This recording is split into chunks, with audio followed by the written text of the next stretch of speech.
Babak demi babak baru semakin terungkap melalui pernyataan konferensi pers Polda Metro Jaya di depan media setelah sebelumnya telah mengumumkan meningkatkan status Gisela Anastasia sebagai tersangka. Publik pun kembali dikejutkan bahwa ketika melakukan proses rekaman terjadi pada tahun 2017, di mana Gisela Anastasia masih berstatus sebagai istri dari Gading Martin. Dan yang lebih mengejutkan lagi, di depan polisi Gisela Anastasia mengakui bahwa melakukan hubungan intim dengan MYD di salah satu hotel di kota Medan dalam keadaan mabuk dan juga dilakukan atas dasar suka sama suka. Maka ketika mengetahui kabar tersebut, seperti apa tanggapan Roy Suryo sebagai pakar telematika yang telah menganalisis bahwasannya video panas yang beredar memiliki identik 72%? Jadi gini, pada saat kita lakukan pemeriksaan, salah satu yang diakui adalah memang betul saudari GA ini yang ada di video asusila yang beredar. Saudara MYD juga mengakui. Dan pada saat itu saudari GA itu memang dan MYD ada hubungan kerja. Ya, ada hubungan kerja salah satu event yang ada di Kota Medan pada saat itu. Ya. Saudara MYD memang bekerja di Jepang. Kemudian dipanggil, diundang oleh saudari GA untuk bisa bergabung bersama-sama melakukan pekerjaan event ini, ya, sebagai asisten manajer di situ. Ya. Selesai kegiatan acara, mereka sempat memang minum, ya, minuman keras, dan itu pengakuan sendiri dari saudari GA dan saudara MYD dengan kondisi pada saat itu dalam keadaan mabuk katanya. Ya, jadi dalam rangka ada penetapan GA selaku TSK dalam kasus video asusila ini, yang pertama saya mengapresiasi kinerja kepolisian. Meskipun agak lama ya gitu dan agak panjang karena sebenarnya kasus ini kan muncul di awal November dan kemudian baru di penghujung Desember, di penghujung akhir tahun ditetapkan TSK selaku kepada GA. Dan juga salah satu pemerannya yaitu cowoknya yaitu MYD, seorang pengusaha asal Medan. Sejak awal saya sudah menganalisis bahwa memang sosok wanita dalam video tersebut adalah GA. Meskipun persentase yang saya sampaikan waktu itu bertahap, mulai dari 72%, 74%, dan terakhir 78%. Dan saya tidak melebih-lebihkan atau mengurangi karena ini ilmiah. Jadi saya berdasarkan scientific ya, pakai face comparator, pakai face recognizer, jadi tidak pakai asas cocokologi, mencocok-cocokkan bajunya, mencocok-cocokkan kordennya ya, karena kan terbukti itu salah ya gitu. Jadi kordennya yang dicocokkan kan korden di kamarnya GA, padahal ini korden salah satu hotel di Medan yang ada di tahun 2017. Saya mengapresiasi dan semoga polisi segera kemudian meneruskan kasus ini karena masih ada hal sebenarnya yang paling penting, yaitu yang mencari siapa perekam ulang yang kemudian mengubah metadata dari tahun 2017 itu kemudian menjadi yang tersebar sekarang. Jadi merekam ulang itu dan kemudian menjadi video 19 detik karena aslinya pasti lebih panjang.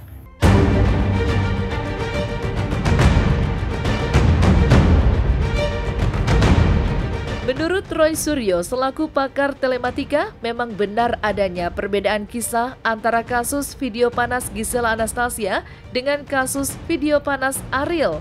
Selain itu, Roy Suryo pun menjelaskan bahwa pihak kepolisian telah profesional dalam mengungkap kasus video panas Gisela Anastasia. Orang juga memang harus berhati-hati dan banyak orang yang juga kemudian memperbandingkan kasus GA ini dengan kasus R dengan LM dan CT beberapa waktu yang lalu. Memang ada perbedaannya. Perbedaannya adalah kasus yang sekarang, kasus GA ini dia menyebut bahwa dia sudah menghapus videonya atau foto-fotonya ya, yang pengakuan dia beberapa waktu yang lalu kepada lawyer ternama. Tapi kemudian itu bisa dimunculkan kembali.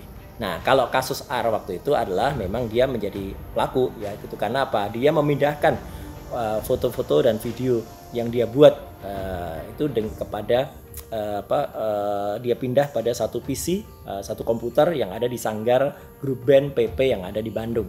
Dan ketika itu sudah dikenal ada file-file atau video di dalam PC itu, seorang sound engineer yang menyebarkan pertama kali waktu itu, sound engineer yang merekam itu dan menyebarkan luas ke media waktu itu, ya, artinya ke masyarakat.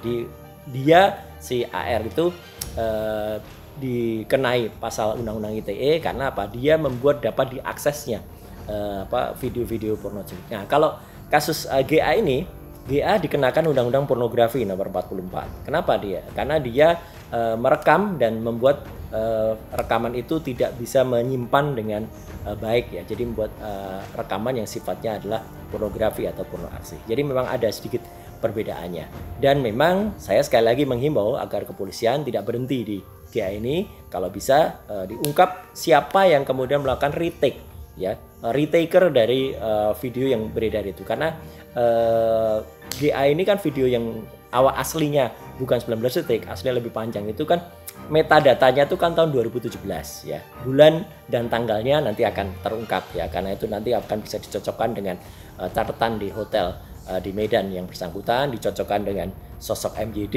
ya, seorang pengusaha asal Medan, sempat kuliah di Jakarta Barat, ya, SMA-nya memang ada di Medan dan sekarang tinggal di Jepang, ya. Itu bisa dicocokkan nanti tanggalnya, meskipun mungkin saya tidak berharap ada CCTV, ya, karena sudah 3 tahun yang lalu, ya, tapi kan rekaman catatan administrasi dari hotel itu kan akan ketahuan. Nah, sekarang yang beredar 19 detik itu kan metadatanya tahun 2020. Ya, makanya saya tidak pernah mengungkap kapan itu terjadinya, itu karena metadata yang sekarang beredar itu tahun 2020. Jadi artinya itu adalah rekaman baru, rekaman dari rekaman yang sudah ada di tahun 2017. Jadi moga-moga kasusnya bisa ditindaklanjuti dan menjadi pelajaran bagi kita semua. Berhati-hati menggunakan gadget, menggunakan teknologi, dan juga berhati-hati di media sosial. Karena ini bisa terjadi pada siapa saja sebenarnya kalau kita tidak hati-hati. Hormati juga memang meskipun kita harus menghormati hak privasi, tapi kalau Anda tidak bisa melindungi privasi Anda, itu sama saja juga dengan Anda tidak menghormati orang lain.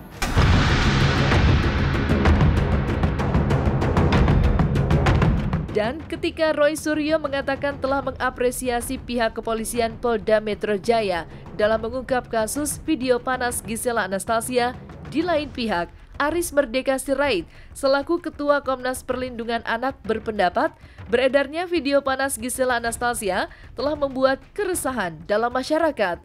Selain membuat keresahan, juga telah menimbulkan pengaruh perubahan kepada anak-anak di bawah umur yang dikhawatirkan dapat berdampak negatif terhadap tumbuh kembang anak-anak dan remaja. Selain itu, Aris Merdeka Sirait meminta kepada Gisela Anastasia untuk meminta maaf di depan publik, seraya menyatakan agar perbuatannya tersebut tidak untuk ditiru. Ketika beredarnya secara viral tayangan pornografi yang diduga dilakukan oleh Gisel dan pasangannya, ini sudah membuat resah masyarakat, khususnya anak-anak, karena fakta menunjukkan yang menyebarkan itu justru diduga adalah anak-anak juga. Ini dapat berpengaruh terhadap perubahan perilaku orang yang menontonnya, khususnya anak-anak. Seolah-olah dengan adegan itu, itulah yang layak dilakukan oleh anak-anak. Karena yang ada di dalam video itu adalah idola anak-anak remaja. Tentu karena tayangan itu adalah bentuknya juga pornografi, maka orang yang menonton, bukan hanya anak-anak, orang dewasa sekalipun, ketika misalnya menonton itu akan menjadi candu, ya, adiktif begitu. Jadi kalau itu ditayangkan dan ditonton oleh anak remaja, maka anak remaja juga akan kecanduan apa yang ditayangkan, apa yang dia lihat, apa yang dia konsumsi di dalam video itu. Tentu itu akan berdampak secara psikologis. Ketika dia menyerang otak tengah, maka dia akan menjelajah terus, dan itu sulit. Dan ini yang disebut dengan narkoba jenis kedua, yaitu pornografi. Itu saya kira perlu ada terapi kepada anak-anak yang sempat menonton dan mendistribusi itu. Yang kedua, tentu Giselle harus minta maaf supaya itu mengobati menyampaikan minta maaf bahwa itu tidak boleh ditiru.